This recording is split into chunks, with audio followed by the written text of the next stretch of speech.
Tensions along Israel's frontier with Lebanon are also flaring. Israel and Iran-backed Hezbollah have been trading fire, and now Saudi Arabia has warned all its citizens to leave Lebanon immediately, while Israel army is evacuating its own residents from the region as well. Now, to discuss this further, we're joined by Caroline Glick. She's a former foreign policy advisor to Israel's Prime Minister Benjamin Netanyahu and senior fellow for Middle Eastern Affairs at the Center for Security Policy in Washington. Welcome on board, Caroline. Thanks very much for having me. Right. Caroline, let's start right off from here. Is a two-front war inevitable now for Israel?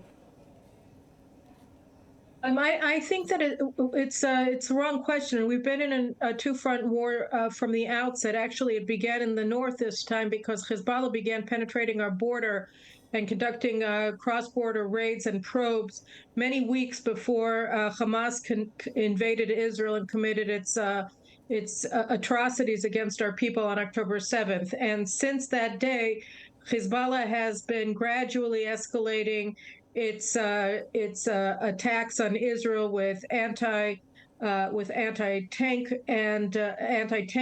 shells and with missiles directed at our bases and at our civilian communities along the borders.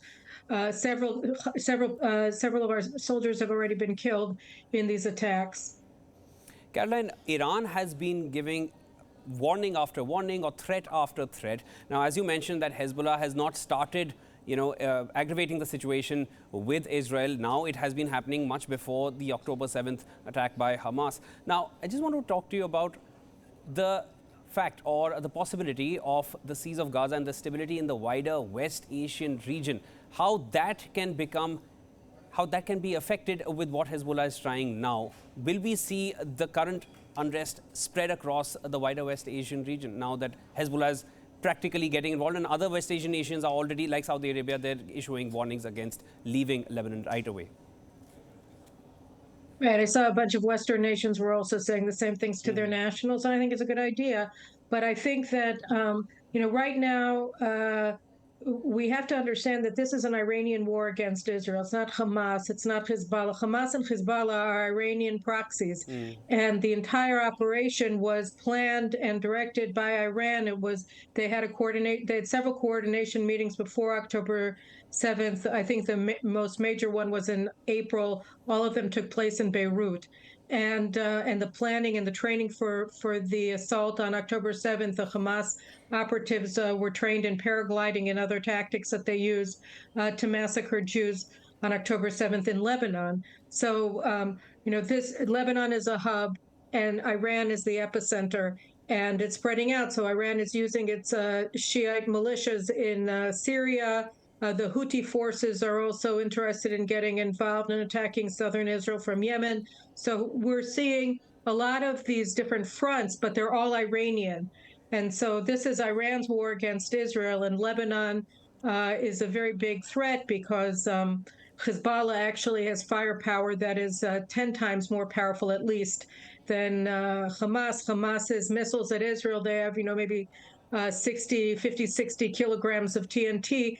And Hezbollah has precision guided missiles that have, 1,000, 2,000 pounds of TNT, or kilos of TNT. So we're talking about an order of many orders of magnitude more dangerous. They have 150,000 missiles, and they ostensibly could shell Israel with 3,500 missiles a day, given their level of firepower. So this is a much greater threat that we're facing from the north, from Hezbollah. But again, Hezbollah is Iran, Lebanon is controlled by Iran, Gaza is controlled by Iran, Syria is controlled by Iran. So all of them are active fronts. We've been attacked from Syria as well by Iranian forces in Syria. So this is a push by Iran. And one of the most alarming aspects of this is that yesterday the United States and the other nations that are members of the Security Council permitted the UN Security Council resolutions barring Iran from operating in the international market for ballistic missiles to expire. So now Iran can openly purchase and export ballistic missiles to its heart's content. So this is also a devastating development. So all of this together is part of one war directed by Tehran. Caroline, now, it's no secret that Iran has its proxies in all these nations. You mentioned Syria. There is, of course, Lebanon. Of course, what we're seeing in Gaza. There is Hamas. There is Hezbollah. There are several other proxies in Iraq as well. Now, with all these kind of attacks, which we're already seeing starting against Israel, how long can Israel continue? It's surrounded by enemies at the moment. How long will it be able to continue this kind of multi-pronged attack from all over? Well, I think that what we're trying to do is focus our effort immediately in Gaza, although we have a very large troop levels along the northern border as well. And, we'll just have to go as long as we have to go because this is a war for our national survival. I would expect that countries that are facing similar threats and who value human life and who want to see the scourge of jihad eradicated because it threatens them as well, will be providing us with the aid that we need. We have a very strong military partnership with the Indians, and we would like to see, I'm sure that cooperation with you in terms of many of the aspects that we have to get our arms around in this war would be very helpful. You're a valued ally to Israel and also a friend. So, that's what I'm thinking. Caroline, now, when the US president was in Israel, there were 2 US bases in we're talking about Iraq, which were attacked by UAVs, and it is believed now that the attack was carried out by Shia militias, which are again backed by Iran. So with Hezbollah getting involved, will it pave way for more militias to get involved along with this? And was it a direct hint or a direct remark or a direct indication to the US that if you take more sides with Israel, or is it, as you continue giving support to Israel, we will be attacking from all fronts, the way they did in Iraq, at the same time when the US president was there in Israel? I think that there are 2 ways that you have to look at this. One is the perspective of how really Iran and its proxies viewed Biden's visit, and what we take away from it. So, the Iranians have always seen Israel and the United States as 2 sides of the same coin, which is why they're terrorists from Hezbollah and its progenitor Amal attacked the U.S. embassy in Beirut and the U.S. Marine barracks in Beirut in 1983 because after Israeli forces left Beirut and were replaced by U.S. peacekeepers, from the Iranian perspective, the Americans were just other Israelis because they view the United States as the great Satan and Israel as the little Satan. We're 2 sides of the same coin. So it's not surprising that when Iran is assaulting Israel, that its proxies are also going to be attacking the United States. So yes, you had the attempted drone attack against U.S. forces in Baghdad that was foiled, I understand, thankfully. You also have had crowds of Hezbollah operatives surrounding the U.S. embassy in Beirut and besieging it.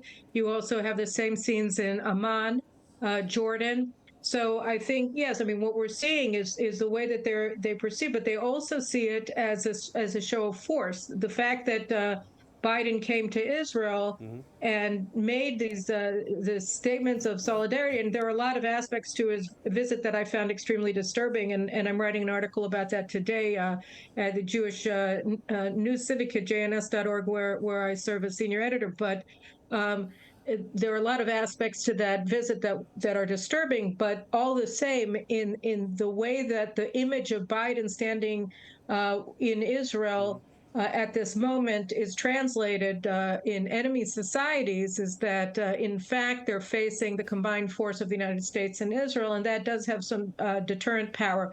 We'll have to see whether, how long-standing that's going to be. But in terms of what you were saying of Israel having to fight multi-front war, that allows us to juggle a little bit in terms of our operational tempo and focus. Yes. Now, I also want to get your thoughts on this. And this is something which I've been thinking about, and I need your opinion on this as well.